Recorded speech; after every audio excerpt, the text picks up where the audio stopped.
ಅದ್ವೈತವನುಡಿದು ಅಹಂಕಾರಿನಾದನಯ್ಯ, ಬ್ರಹ್ಮವನುಡಿದು ಭ್ರಮಿತನಾದನಯ್ಯ, ಶೂನ್ಯವನುಡಿದು ಸುಖ ದುಃಖಕ್ಕೆ ಗುರಿಯಾದನಯ್ಯ. ಗುಹೇಶ್ವರ ನಿಮ್ಮ ಶರಣ ಸಂಗನ ಬಸವಣ್ಣ ಸನ್ನಿಹಿತ್ಯದಿಂದ సద్భక్తనాదనయ్య. నేటి ప్రార్థన సభకు విచ్చేసిన సమస్త శరణు బంధువులందరికీ శరణార్థి. ఈరోజు మనం 12వ శతాబ్దపు విశ్వగురు బసవಣ್ణ గారి గురించి జరిగిన కొన్ని సంఘటనలలో ఒక దాని గురించి నేను చెప్పాలనుకుంటున్నా. దయవే ధర్మದ ಮೂಲವಯ್ಯ, దయేరుಬೇಕು సకల ప్రాణిಗಳಲ್ಲಿ అన్నారు మన బసవಣ್ణ గారు. అంటే ఈ 84 లక్షల జీవరాశులలో ఏ జీవరాశికి ఏ జీవికి కూడా మనము హింస చేయరాదు. అంటే ప్రతి జంతు పక్షులలో కూడా మనం ఎట్లా అంటే దయ, ప్రేమ, ఆప్యాయత అనేది కలిగి ఉండాలి. అందులో జీవరాశులలో ముఖ్యంగా మనము ఆవుని అయితే దైవంగా ఆరాధిస్తాము. ఈ మధ్యకాలంలో ఎన్నో సంఘటనలు చూస్తున్నాం మనం వాట్సాప్లలో, ఫేస్బుక్లో, అక్కడక్కడ ఆవుని ఏ విధంగా హింసిస్తున్నారు, ఎట్లా చేస్తున్నారు అనేవి చాలా వీడియోలు వస్తున్నాయి, అవన్నీ చూస్తుంటాము. అందుకే బసవಣ್ಣ గారు ఒక వచనం చెప్పారు, సకల జీవాత్మರಿಗೆ ಲೇಸನೆ ಬಯಸುವ ನಮ್ಮ ಕೂಡಲ సంగన శరణులే కులజరు. అంటే చూడండి బసవಣ್ణ గారు తన వచనంలో ఎంత బాగా చెప్పారో. ఎట్లా అంటే మన శరణులు ఎవ్వరు కూడా ఏ జీవరాశికి హింసించరు. అంటే హింసించం కదా మనం ఎవ్వరు కూడా, ఏ జీవరాశి కూడా హింసించం మనము. ఎట్లా ఎవరైతే నిత్యం దయ, ప్రేమ, కరుణ, ఆప్యాయత కలిగి ఉంటారో వాళ్ళే నిజమైన శరణులుగా బసవಣ್ణ గారు చెప్తున్నారు ఇక్కడ. ఏ విధంగా అంటే ఒక తల్లి పిల్లలకు పాలు ఎన్ని రోజులు ఇస్తుంది? అప్పటి వాళ్ళైతే ఒక 5-6 సంవత్సరాలు అట్లా ఇస్తుండే పిల్లలు, 5-6 సంవత్సరాలు 7 అట్లా ఇస్తుండే. ఇప్పుడు తల్లి వాళ్ళు ఎట్లా అయినారు, మోడర్న్ కదా ఈ జనరేషన్, 1-2 సంవత్సరాల కన్నా ఎక్కువ ఇస్తలేరు. కానీ ఆవు అయితే ఉంది కదా, అది తన జీవితకాలం మొత్తం పాలిస్తుంది. అందుకనే మనం ఆవుని మన వాళ్ళు ఎట్లా అంటే దైవంగా భావిస్తారు, ఆవుని పూజ చేస్తారు, గోమాతగా చెప్తారు. అంటే ఒకప్పుడు పాతకాలంలో మన ఇంట్లో పెద్దవాళ్ళు పిల్లలకు అమ్మాయికి పెళ్లి చేసి ఇస్తుంటే గోవును లేదా గేదెను వరకట్నం కింద ఇచ్చేవాళ్ళు. అప్పుడు అమ్మాయిని ఇస్తున్నారు ఒక ఇంటికంటే వాళ్ళ ఇంట్లో గోవులు ఉన్నాయా, గేదెలు ఉన్నాయా అంటే పాడి పంటలు పచ్చదనం వాళ్ళ ఇంట్లో ఉంటుంది కాబట్టి మా అమ్మాయి సుఖంగా ఉంటుంది అని చెప్పేసి నమ్మేవాళ్ళు అనమాట అప్పుడు వాళ్ళు.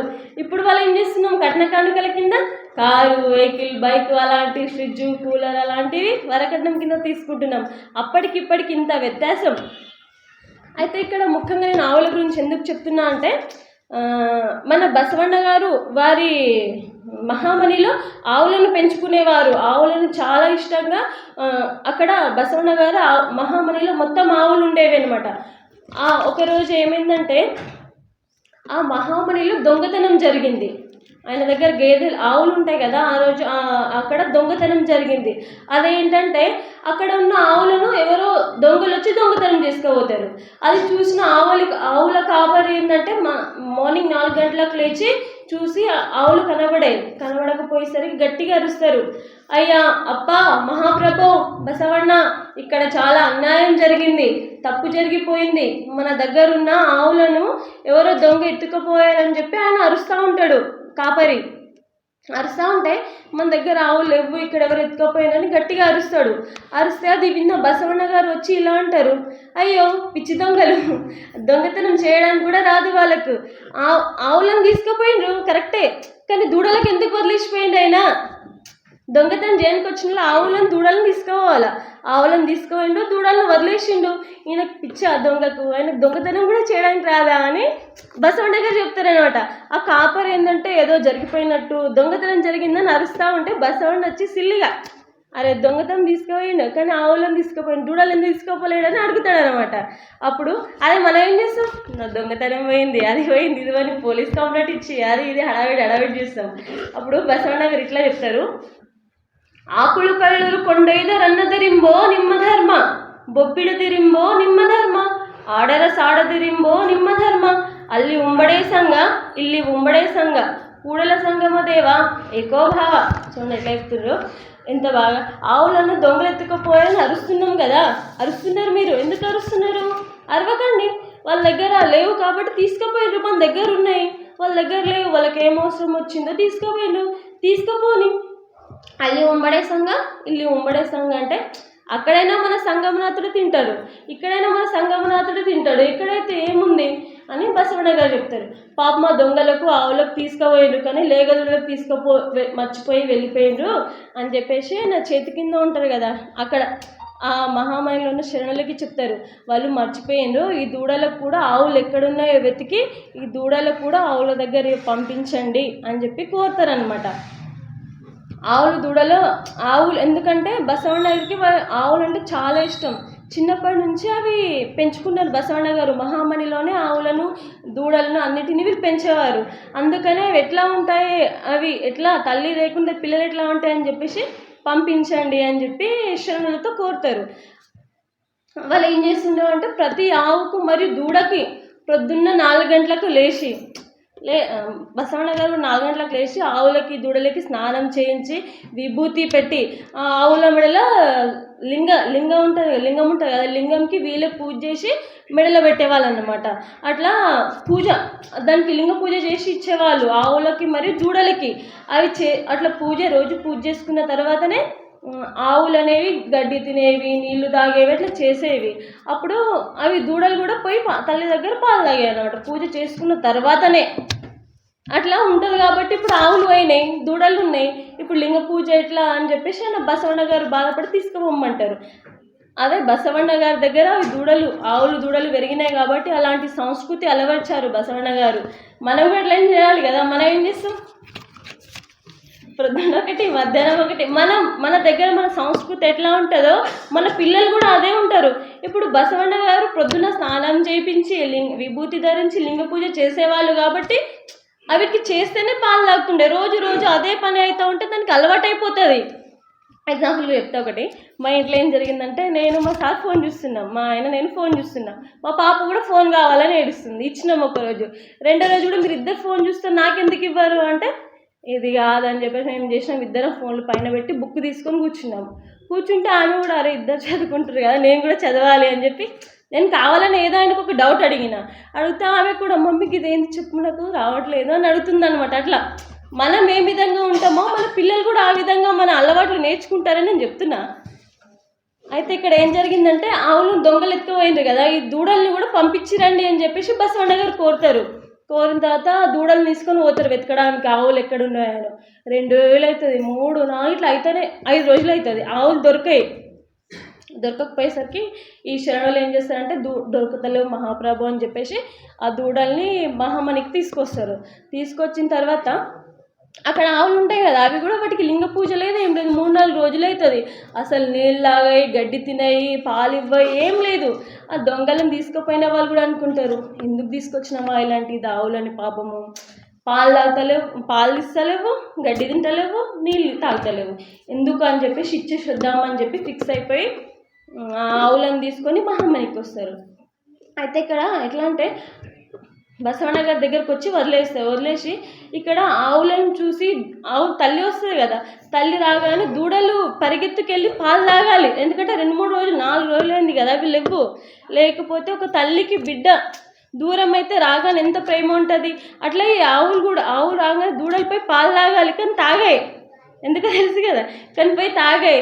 అప్పుడు బసవಣ್ణ గారు వచ్చి ఆవులని స్నానం చేయించి విభూతి ధరించి లింగ పూజ చేసిన తర్వాత ఆ దూడలు కూడా ఇట్లా చేసిన తర్వాత ఇవి వెళ్ళి పాలు తాగుతాయి. అప్పటి వరకు అవి తాగాయి అనమాట. ఇక్కడ ఒకసారి మనం చూడాలి, ఎందుకంటే ఎంతమంది మెడలో మన దగ్గర లింగం ఉంది, ఇష్టలింగం ఉంది, మనం ఎంతమంది స్నానం చేసి విభూతి ధరించి టీ తాగుతాం అనేది ఇక్కడ మనం ఒకసారి చూడాలి. ఇప్పుడు రేపు అదంతా పోయింది, బెడ్ కాఫీ తాగిన తర్వాతనే పూజ చేసుకోవడం ఏదైనా అట్లా అవుతుంది. అయితే ఇక్కడ ఆవు దూడల మధ్య ఉన్న పద్ధతిని వాళ్ళు దొంగలు వస్తారు కదా, ఆవులను దూడలను చూసి వాళ్ళు షాక్ అయిపోతారు అనమాట. అరే పశువులు కూడా ఇంత పద్ధతిగా బతుకుతున్నాయా అని చెప్పేసి అనుకుంటారు. వాళ్ళు దొంగలు వస్తారు, వాళ్ళకు ఇష్టలింగం పూజ ఏం తెలియదు, అవి పాలు తాగుతలేవు, అవి నీళ్ళు తాగుతలేవు, పాలు ఇస్తలేవు అంటే ఆయనకి ఇప్పుడు అర్థమవుతుంది అనమాట. అరే ఇంత ఆవులు కూడా ఇంత పద్ధతిగా ఉంటాయా, మనం మనుషులం కానీ మనం ఎందుకు లేమో అని దొంగలకు అనిపిస్తుంది. ఏంటంటే పద్ధతిగా ఆవులు ఉండే నేను లేను అని బాధపడతారనమాట. బాధపడి బసవಣ್ణ గారికి ఇట్లా వేడుకుంటారు, బసవಣ್ణ గారు మమ్మల్ని క్షమించండి, మాది తప్పు జరిగిపోయింది, మేము కూడా మీ దగ్గరే ఉండిపోతాం, మాకు క్షమించండి, మాకు కూడా మీతో పాటే కళ్యాణంలో ఉండేది కాయకం చేసుకుంటామని చెప్పేసి బసవಣ್ణ గారి దగ్గర వేడుకుంటారు దొంగలు. అప్పుడు దొంగలను కూడా మన బసవಣ್ణ గారు శరణులుగా మారుస్తారు. అంటే అప్పుడు ఈ వచనం చెప్తారు, ಸಾರಸಜ್ಜನರ ಸಂಗಲೇಸು ಕಂಡಯ್ಯ ದೂರ ದುರ್ಜನರ ಸಂಗವದು ಭಂಗವಯ್ಯ ಸಂಗವೆರದಿಂಟು ಒಂದು ಹಿಡಿ ಒಂದು ಬಿಡು మంగళమూర్తి నిమ్మ కూడల సంగన శరణురు. చూడండి, ఇక్కడ బసవಣ್ణ గారు కూడా దొంగలకు వచనం చెప్తారు, ఎంత బాగా చెప్పారు. ఇది మీ తప్పు కాదు, మీరు దొంగతనం తీసుకోవాలి కదా, ఇది మీ తప్పు కాదు, మీతో ఉన్న సాంగత్యం, మీ స్నేహితులు ఎవరైనా ఉంటారు కదా మీ చుట్టుపక్కల, వాళ్ళ వల్ల మీకు ఇది అలవాటు అయింది, ఇది మీ తప్పు కాదు, మీ స్నేహం, మీ సజ్జలతో సాంగత్యం మంచిది కాదు, మీ దోస్తులు ఎలా ఉంటే వాళ్ళు ఉన్నారో మీ ఫ్రెండ్స్, వాళ్ళ వల్ల నీకు ఇట్లా వచ్చింది, నువ్వు చేసిన తప్పు కాదు అని చెప్పేసి అలా చెప్తారనమాట. ఈ ఆలోచన మీకు రాదు, మీ చుట్టుపక్కల ఎవరైనా అలాంటి వారు ఉంటేనే ఆలోచన మీకు దొంగతనం చేయాలనే ఆలోచన వచ్చింది అని చెప్పి మందలించి వారికి కూడా లింగధారణ చేస్తారు. దొంగలకు కూడా శరణులుగా మార్చిన ఘనత ఏదైనా ఉందంటే అది ఎవరిది? మన బసవಣ್ణ గారిదే. అప్పటి నుండి దొంగలను కూడా అనుభవ మంటపంలోకి రానిచ్చిండ్రనమాట. అప్పటి నుంచి దొంగలకు కూడా శరణులుగా మార్చిపోయారు, లింగధారణ చేయించారు కాబట్టి ఆ దొంగలు కూడా అనుభవ మంటపానికి వస్తుండ్రు, మహామణిలోనే ఉంటుండ్రు. ఉదాహరణకి ఏంటంటే ఒక స్టోరీ చెప్తే సజ్జనులతో స్నేహం ఎలాంటిది అనేది. ఒక రాజు ఉండేవారు, ఆయన ఒకరోజు వేటాడడానికి అడవికి వెళ్తారు. వెళ్ళి ఆయనకు వేటకి ఏం దొరకదు, విసుగొస్తుంది, ఏం దొరుకుతలేవు కదా అని చెప్పేసి ఎండ అయిందని ఒక చెట్టు కింద కూర్చొని చెట్టు పైన కోయిల ఉంటుంది, మంచిగా కూ అని పాడుతూ ఉంటే ఈయనకు వినసొంపుగా ఉంటుంది. అబ్బాయి ఎంత బాగుంది, చెట్టు కింద కూర్చుంటే అయిపోయిందని చెట్టు కింద రాజు విశ్రాంతి తీసుకుంటాడు. అప్పుడు మంచిగా కోయిల కూస్తూ ఉంటే వినసొంపుగా హాయిగా అనిపించి అట్లే ఉండేసరికి అక్కడ ఒక కాకి వస్తుంది. కాకి వచ్చిన తర్వాత కాకి ఎట్లా వస్తుంది, కావు అనేసరికి రాజుకి ఏంటంటే కోపం వస్తుంది. మనం కూడా చూస్తూ ఉంటాం కదా, మంచి ఏదన్నా మాట్లాడడము, ఎవరన్నా మంచి పాట పాడడం వింటుంటే పక్కన ఉన్న వాళ్ళకి సౌండ్ వస్తే చిరాకు వస్తుంది, కోపం వస్తుంది, అరే వీళ్ళేం మాట్లాడుతున్నారంటే కోపం వస్తుంది. అట్లా రాజు కూడా మంచి కోయిల పాట వింటూ ఉంటే కాకి సౌండ్ వచ్చేసరికి ఆయన వేటాడడానికి వెళ్తాడు కదా, ఆ బాణం తీసుకొని గురి పెడతారనమాట కాకి కొడదామని కోపంలో గురి పెట్టేసరికి అది బాణం దగ్గర వచ్చేసరికి కాకి పారిపోతుంది, కోయిలకు తగిలి పాపం కోయిల కింద పడిపోయేసరికి రాజుగా అనిపిస్తారు, నేను తప్పు చేసినా కదా అని ఫీల్ అయిపోయి ఆ కోయిల దగ్గరికి వెళ్తారు. కోయిల కింద పడుతుంది, బాణం తగిలి కింద పడగానే కోయిల దగ్గరికి వెళ్ళి అప్పుడు చనిపోతుంది. అప్పుడు కింద పడేసరికి దానికి మొత్తం ఇట్లా అది బాణం గుచ్చుకుపోయి తగిలినప్పుడు కింద పడేసరికి రాజు వెళ్ళి అంటారు, అయ్యో సారీ తప్పైంది, నేను నీకు చంపాలనుకోలేదు, నేను కాకికి గురి పెట్టినా కానీ కాకి ఎగిరిపోయింది, నీకు తగిలింది, నా తప్పు, సారీ అని చెప్తాడు రాజు. అప్పుడు కోయిల ఏమంటుంది, రాజా తప్పు ఆయనకి చెప్తుంది, తప్పు నీది కాదు, తప్పు నాదే, ఎందుకంటే చెడులతో స్నేహం చేసి అది వచ్చిన పక్కన కూర్చొని అరుస్తుంటే నేను అక్కడి నుంచి వెళ్ళిపోవాల్సింది, అది నేను అక్కడే కూర్చున్నా కదా, తప్పు నాది అని చెప్పి అది బాధపడుతుంది అనమాట, ఆయన చనిపోతుంది. సో ఇక్కడ మనం కూడా చివరిగా ఏంటంటే సజ్జనతో సాంగత్యం అంటే మన అనుభవ మంటపంలో రావడము, ఇట్లా నలుగురితో వచనాలు షేర్ చేసుకోవడము, ఇట్లాంటిది సజ్జనంతో స్నేహం. దుర్జనంతో సాంగత్యం అంటే ఎప్పటికైనా మనకు హానే, ఇప్పుడు లేక రేపటికి ఎప్పటికైనా వాళ్ళ వల్ల వాళ్ళకి జరిగేది ఏదో నష్టం మనకే జరుగుతుంది. ఇప్పుడు కాకి తగిలాల్సింది కాకి ఎగిరిపోంగని కోయిలకు తగిలింది కదా, అట్లా ఎప్పుడో ఒకసారి వాళ్ళకయ్యే చెడు వాళ్ళ వల్ల మనకు కూడా కావచ్చు. అందుకనే నేను ఇట్లా చెప్తున్నా మీకు. అయితే ఇంకొకటి బసవ కళ్యాణంలో జరిగిన ఇంకొక సంఘటన ఉంది. అదేంటంటే ఒకరోజు బిజ్జల రాజు గారు సభా మందిరంలో ఒక చర్చ జరుగుతూ ఉంటుంది. ఇట్లే చర్చ అంటే అందరూ పెద్దవాళ్ళు వచ్చి ఒక సభ జరుగుతుంది. అందులో చర్చలు ఎవరంటే పండితులు, విద్వాంసులు, గొప్ప వాళ్ళు, అధిపతులు అందరూ కూర్చొని సభ జరుగుతూ ఉంటుంది. అందులో మధ్యలో సడన్గా ఒక పేపర్ వస్తుంది, గాలికి పేపర్ వచ్చి సభ మధ్యలో పడుతుంది. పడగానే రాజుగారికి ఇస్తారు. వాళ్ళు ఉంటారు కదా, వేరే వాళ్ళు తీసుకొచ్చి రాజుగారికి ఇస్తారు. రాజుగారి పేపర్ పడింది ఏమో చూడండి అని చెప్పేసి ఆ పేపర్కి చూస్తారు రాజుగారు. ఇదేం పేపరు అని అర్థం కాక అక్కడ ఉన్న వేరే వాళ్ళకి ఇస్తారనమాట. సభలో చాలామంది ఉంటారు కదా, పండితులు విద్వాంసులు, వాళ్ళకి అందరికీ ఒక అధిపతికి ఇస్తారు. అధిపతికి కూడా అర్థం కాదు, ఇదేమో ఉంది నాకు అర్థమైతలేదు అని చెప్పేసి ఇంకొకరికి ఇస్తారు. అంటే ఎవరికి అర్థం కాదు, ఈ పేపర్లో ఏదో ఉంది, రాత పిచ్చి రాత లాగా ఉంటుంది అనమాట. వాళ్ళకి మనకు రానప్పుడు ఎంత మంచి అక్షరాలు అయితే మనకి ఏమనిపిస్తాయి, పిచ్చి. ఇప్పుడు ఇంగ్లీష్ చదవడానికి రాదు కొంతమందికి, చెప్తున్నా సపోజ్ పెద్దవాళ్ళు ఉంటారు కదా, ఇంగ్లీష్ చదవడం రాకపోతే అయ్యో ఇదేమో ఉంది నాకేమో అర్థం కాకపోతే మన అక్షరాలపై అవి ఇట్లా వంకరం క్రాస్గా ఉంటాయి కదా, పిచ్చిలాగా అనిపిస్తాయి అనమాట. వాళ్ళు అంటారేమో ఏదో పిచ్చి రాత ఉంది అని చెప్తారు. అట్లా అది కూడా ఏదో పేపరే కదా, మనకు చదవడానికి రానప్పుడు పిచ్చి గీతల కిందనే ఉంటాయి అవి, పిచ్చి గీత అని చెప్పేసి పడేస్తారనమాట. అట్లా ఇంకొకరికి ఇస్తారు, నాకు తెలుస్తలేదు ఇంకొకరికి ఇస్తారు. ఈ అక్షరాలు ఎవరికి అర్థం కాక ఒకరి నుంచి ఒకరు అందరు చూసుకుంటారు, కానీ ఎవరికి అర్థం కావు. అక్కడ మహామంత్రి అయినటువంటి కొండి మంచన్న గారు ఉంటారు. ఆయన దగ్గరికి లెటర్ పోయేసరికి మహారాజు గారు ఇందులో ఏదో ఉంది పేపర్ అని మీరు అందరు చూస్తున్నారు, కానీ ఇందులో ఏం లేదు, ఒట్టి పిచ్చి రాతలు ఉన్నాయని చెప్పేసి మన మహామంత్రి అంటారనమాట. అంత లోపల మళ్ళీ పిచ్చి గీతలు ఉన్నాయి, అవసరం ఈ పేపర్ మనకి తీసి డస్ట్బిన్లో పడేయండి అని మహామంత్రి ఈయన అంటారు, మన కొండి మంచన్న గారు అంటారు. ఎంత పిచ్చి రాత ఉంది, ఎందుకు అవసరమా ఈ పేపర్ తీసి పడేయండి అని చెప్పి అంటారు. ఆయన అన్నాక కూడా బిజ్జల మహారాజు గారికి నమ్మకం ఉండదు, ఎందుకంటే వీళ్ళకి రాదేమో పిచ్చి రాతలు అని అంటారు. ఆయన కొండి మంచన్న చాలా మేధావి అని అంటారు అనమాట. అందరూ ఆయన కూడా అనుకుంటారు నేను చాలా మేధావి అని అనుకుంటాడు, ఎందుకంటే అన్ని సకల శాస్త్రంలో అన్నీ వచ్చాయి ఆయనకి, కాబట్టి నాకు రాదు కదా రాజా, ఇదేదో వేస్ట్ పేపర్ ఉందని ఆయన అంటారు. కానీ మన బిజ్జల రాజుగారికి ఏమనిపిస్తుంది అంటే ఇదేదో అవసరం ఉన్న పేపర్లా ఉంది అని చెప్పేసి ఆయనకు నమ్మకం ఉంటుంది అనమాట. ఏదో అవసరం, ఇంత సభా మందిరంలో వచ్చి పడిందంటే ఇదేదో అవసరం ఉన్న పేపరే కావచ్చు. కొండి మంచి అంటే కాదు రాజుగారు, ఇది వేస్ట్ పేపర్ ఉంది పడిద్దామంటే లేదు నాకు నమ్మకం కుదరట్లేదు అని చెప్పేసి భటులకు పిలిచి మన బసవಣ್ణ గారిని తొలకరండి అని చెప్పేసి భటులకు పిలిపిస్తారు.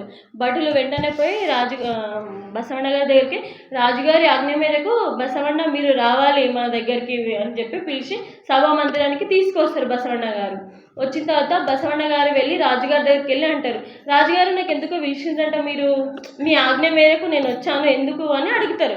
అడగగా అక్కడ జరిగిన సంఘటన అంటే పేపర్ వచ్చి పడింది, ఇట్లా అందరం ఎవరికి తెలియలేదు అని చెప్పేసి బసవಣ್ణ గారికి చెప్తారు. రాజుగారు చెప్పి ఆ లెటర్ బసవಣ್ణ గారికి ఇచ్చేసరికి అది చూసిన బసవಣ್ణ వెంటనే ఏమంటారంటే, రాజుగారు ఇది పాలీ భాషలో ఉంది, ఇది వెస్ట్ పేపర్ కాదు, ఇది పాలీ భాషలో ఉంది అని చెప్తారు. ఇది ఒక పాలీ భాష లిపి అనమాట. ఇప్పుడు తెలుగులో ఇట్లా రైటింగ్, కన్నడలో ఇట్లా, ఇంగ్లీష్లో ఇట్లా పాలీ భాషలో ఉందంట. ఇది పాలీ భాషలో ఉంది, ఇది చాలా సంవత్సరాల క్రితం ఉంది కాబట్టి ఇది మనకు డైరెక్ట్గా చదవడానికి రాదు, దీన్ని చదవాలంటే నాకు ఒక అద్దం కావాలని చెప్తారు బసవಣ್ణ గారు. ఒక అద్దం కావాలంటే రాజుగారు ఒక అద్దం తెప్పిస్తారు. అద్దంలో ఇట్లా రివర్స్లో ఇట్లా అక్షరాలు ఉంటాయి కదా, దాన్ని ఇట్లా బట్టి చూస్తే ఆ అక్షరాలు అనేది స్ట్రైట్గా కనబడతాయి, బసవಣ್ಣకి కనిపిస్తాయని చెప్తారన్నమాట. ఈ లెటర్లో ఏముందని రాజుగారు అడుగుతారు. అప్పుడు బసవಣ್ణ గారు చెప్తారు, రాజుగారు మీరు కూర్చున్న సీట్ కిందనే, సింహాసనం కిందనే కొన్ని లక్షల కోట్ల వజ్ర వైడూర్యాలు ఉన్నాయంట, మరి బంగారు ఆభరణాలు చీరలు అనేవి ఇందులో ఉన్నాయంట, ఆ లెటర్లో రాసి ఉంది అని చెప్తారు. చెప్పేసరికి అది విన్న కొండి మంచన్న వెంటనే ఏమంటారంటే, ఈ మాటలు నమ్మకండి, ఈ సింహాసనం వందల సంవత్సరాల క్రితం నుంచి సింహాసనం ఇట్లే ఉంది, దీన్ని జరపడానికి నేను ఒప్పుకోను, వద్దు అని చెప్పి చెప్తారన్నమాట. ఏమో అందులో బంగారు ఆభరణాలు ఉన్నాయని మనం అనుకుంటున్నాము, లేకపోతే మన రాజ్యానికి ఏదో నష్టం వస్తే అప్పుడు ఏం చేద్దాం, వద్దు అని మంచన్న గారు యాక్సెప్ట్ చేయరు. అప్పుడు బిజ్జల రాజుగారు అంటారు, ఏమో మంచి జరిగితే మంచి జరగవచ్చు, ఇంతమందికి మనకు లాభం అవుతుంది కదా, మన రాజ్యానికే మేలవుతుంది, చెడు అయితే ఏమైనా అవుతుండొచ్చు, దేవుడు ఆజ్ఞ చూద్దామని చెప్పేసి తవ్విస్తారు. ఎందుకంటే మంచన్న ఆయననే మేధావి అనుకుంటారు కదా. ఇప్పుడు ఒకవేళ అందులో వజ్ర వైడూర్యాలు ఉంటే బసవಣ್ణ గారికి మంచి పేరు వస్తుందేమో, నాకన్నా ఆయన గొప్పవారు అవుతారేమో అని కొండి మంచన్న గారి ఉద్దేశం అనమాట. వద్దు అంటే ఒకవేళ చెడు అయితే కూడా మన రాజ్యానికి మొత్తం చెడ్డ పేరు వస్తుంది కదా, వద్దు అని చెప్పేసి చెప్తారు. రాజుగారు అంటారు, ఏదైతే అవుతుంది, మంచి అయితే మనకు అందరికీ మంచిగా అవుతుంది, చెడు అయితే యాక్సెప్ట్ చేద్దాం, ఏం కాదు, ఏదైతే అయింది అని చెప్పేసి ఆ దేవుడు ఆజ్ఞ అని చెప్పేసి బట్టలకు పిలిపించి సింహాసనం జరిపిస్తారు. జరిపియంగానే ఒక తవ్వుతారు, ఇంకా జరపంగానే కనపడదు కదా, సింహాసనం జరిపేసరికి తవ్వుతారు. తవ్వుపియంగానే ఒక పెద్ద గుహలాగా ఒక రూమ్ వస్తుంది. ఆ రూమ్లో చాలా మొత్తంలో వజ్ర వైడూర్యాలు, బంగారు ఆభరణాలు, బంగారు చీరలు అలాంటివి చాలా ఉంటాయి. అవన్నీ చూసి రాజ్యంలో ఉన్న సభ్యులు, రాజుగారు కూడా ఇన్ని రోజులుగా నేను ఇంత నిధి కింద కూర్చుంటుంటినా అని చెప్పి ఆయన అందరు షాక్ అయిపోతారనమాట. అప్పుడు బిజ్జల రాజుగారు అంటారు, గుప్త నిధి కిందనే ఇన్ని రోజులు నేను కూర్చున్నానా, అయ్యో నాకు తెలియకుండా నిధి పైన నేను ఇన్ని రోజులు ఉన్నానా, ఇంత హ్యాపీగా కూర్చున్నానా, వజ్ర వైడూర్యాలు ఉన్నాయని తెలిస్తే అప్పుడే తీసేస్తుంటే కదా అని అట్లా అంటారు అనమాట. అప్పుడు రాజ్యానికి తెలియలేంత సంపద కలిగింది. సంపద వచ్చిందంటే ఇదంతా మన బసవಣ್ణ గారి పుణ్యం వల్లనే ఇంత మనకు ధనం అంతా దొరికింది అని చెప్పేసి రాజుగారు ఏమంటారంటే, ఈ నిధి నాకు, నా పిల్లలకి, నా రాజ్యానికి, నా మన్మరాలకు కొన్ని సంవత్సరాలు, ఈ రాజ్యానికి మనకి సేవ చేయడానికి కొన్ని సంవత్సరాలు సరిపోతుంది అని చెప్పేసి ఆనందంలో ఉంటారు రాజుగారు. అప్పుడు అంతమంది సభా మందిరంలోనే సంతోషంగా ఉంటారు. ఇప్పుడు వెనకటి రాజులకి ఎవరికైనా కానీ ఏదైనా మంచి జరుగుతుందంటే వాళ్ళకి ఏదైనా ఆనందం కలిగిందనుకో, వాళ్ళ దగ్గర ఉన్నది ఏదో ఒకటి ఇచ్చిస్తారు సంతోషంలో. ఇప్పుడు మనం ఏం చేస్తాము, స్వీట్లు పంచుతాము, కానీ ఏదైనా మనకు మంచి అయితే స్వీట్లు పంచడము ఏదో ఒకటి చేసుకుంటాము.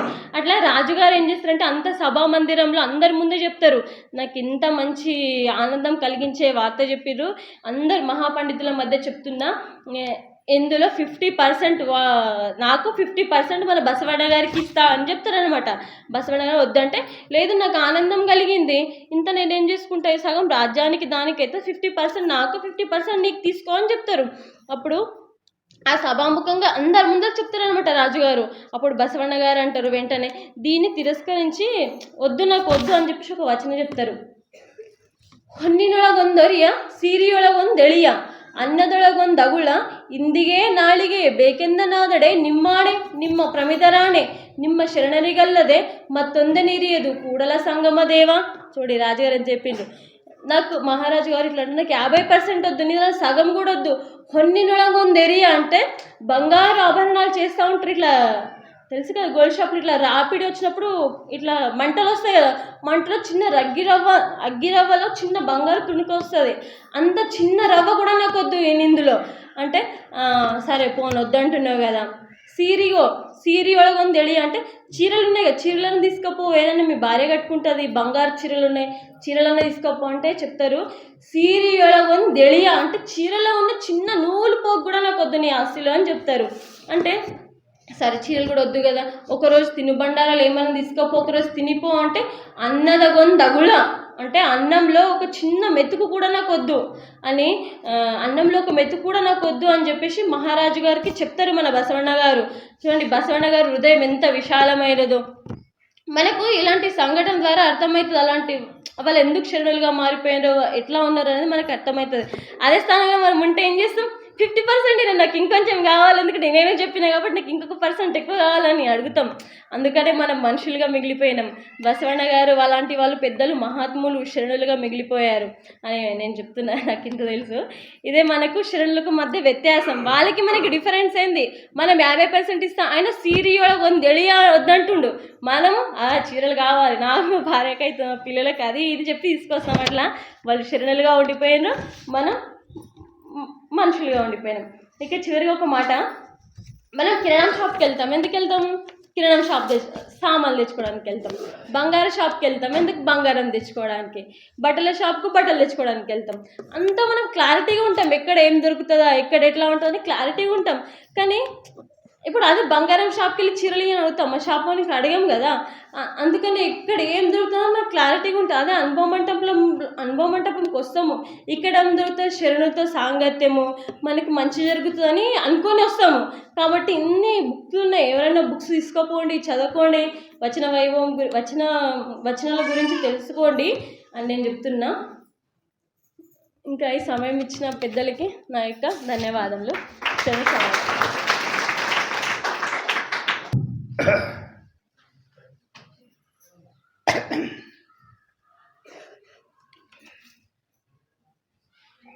శిల్పా మఠపతి చిలుక ఎట్లా మాట్లాడుతుంది అట్లా మాట్లాడింది అమ్మాయి. ఎంత తారీఫ్ చేసినా తక్కువ. అంటే ఆమె చెప్పేది ఎంత ధైర్యము, ఎంత కులాసగా, కూడా కొత్త కొత్త విషయాలు ఎప్పటికి చెప్తే కూడా కొత్త కొత్త విషయాలు చెప్తుంది. చాలా చాలా ధన్యవాదమ్మా. ఇంకా మీరు కూడా అక్కన బాగో జర వినండి.